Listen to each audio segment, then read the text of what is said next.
Hi, it's good to be back with you. Can you believe we're in week 10 of Sweeter Than Chocolate, Hebrews 11? It's hard for me to believe that we have only one more week left. As you know by now, Hebrews 11, for the most part, tells us stories of great victory.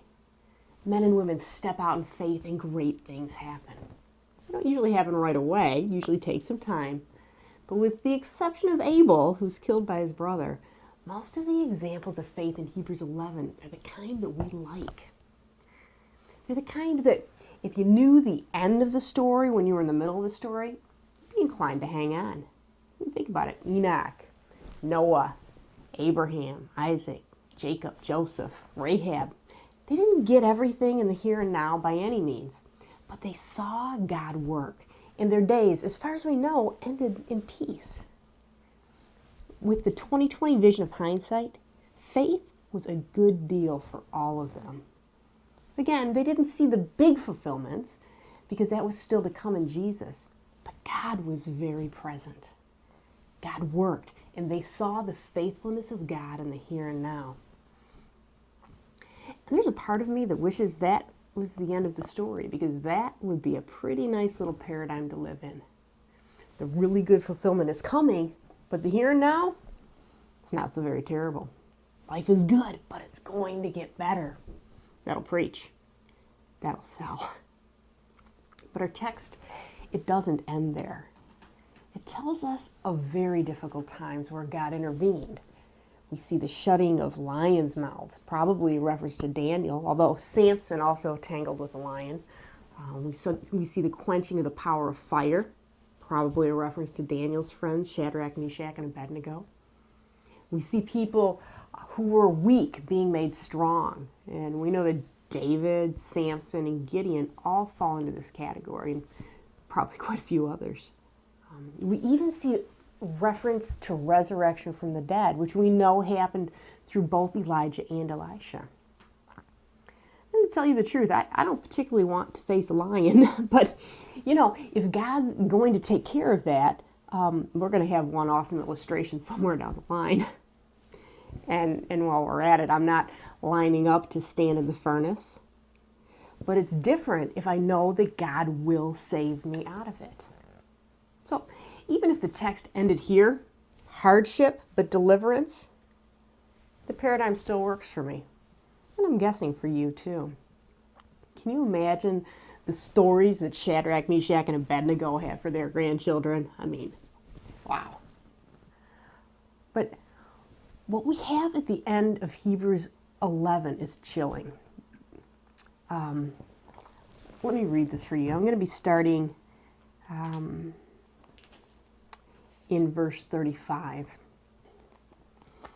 The author's just told us about the women receiving their dead back by resurrection. And then he goes on to say this.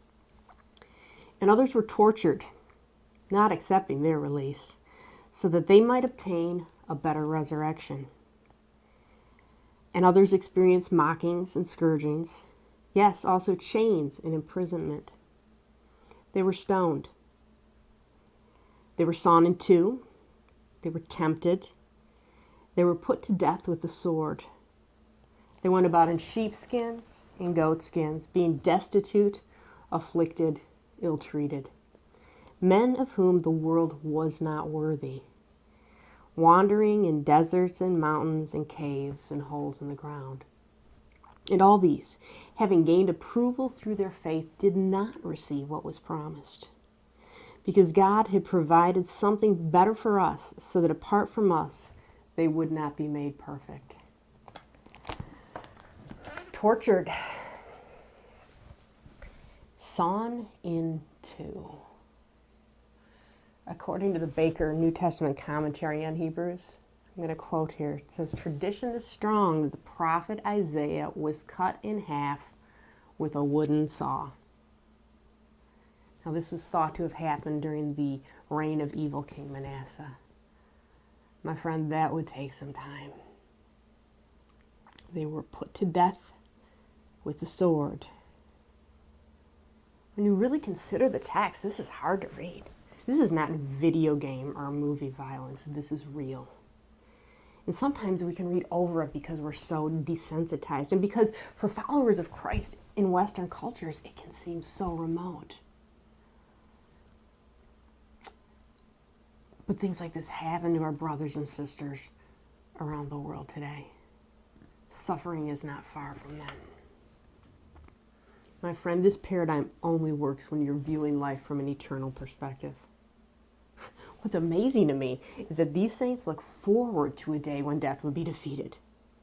Now we live knowing that Jesus has already defeated death at the cross.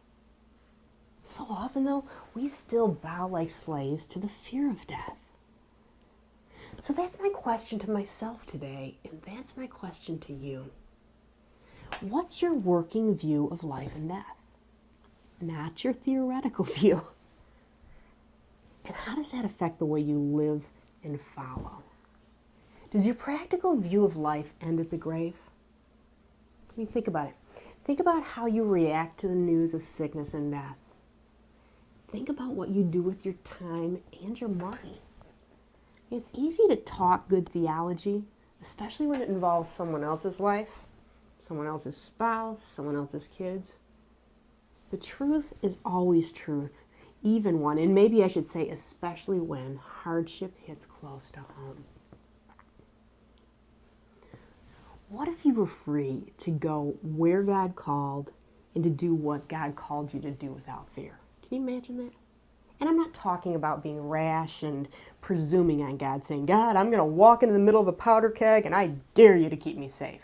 You know, Satan essentially double dared Jesus to throw himself off the temple. I'm not talking about that. I'm talking about responding in faith to the call of God. Faith that knows stoning, being destitute, afflicted, ill-treated, and wandering in deserts and mountains and caves and holes in the ground is not the end of the story. My friend, faith looks to tomorrow, but it also looks beyond the grave because Jesus has broken the power of death and he has set us free from the slavery to the fear of death. It's his perfect love that casts out all fear. The end of the story here is never the end of the story. Now, if you're in a group, take some time to consider what your working view of life really is.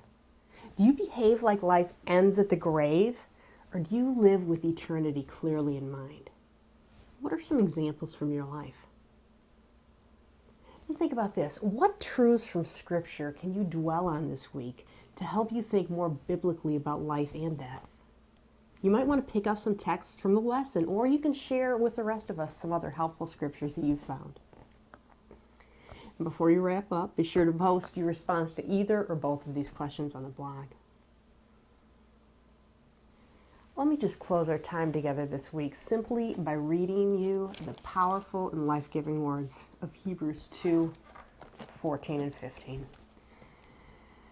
Therefore, since the children share in flesh and blood, he himself likewise also partook of the same, that through death he might render powerless him who had the power of death, that is the devil, and might free those who through fear of death were subject to slavery all of their lives.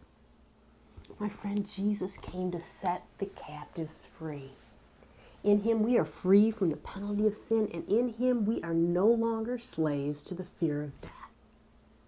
Let's live boldly in that freedom.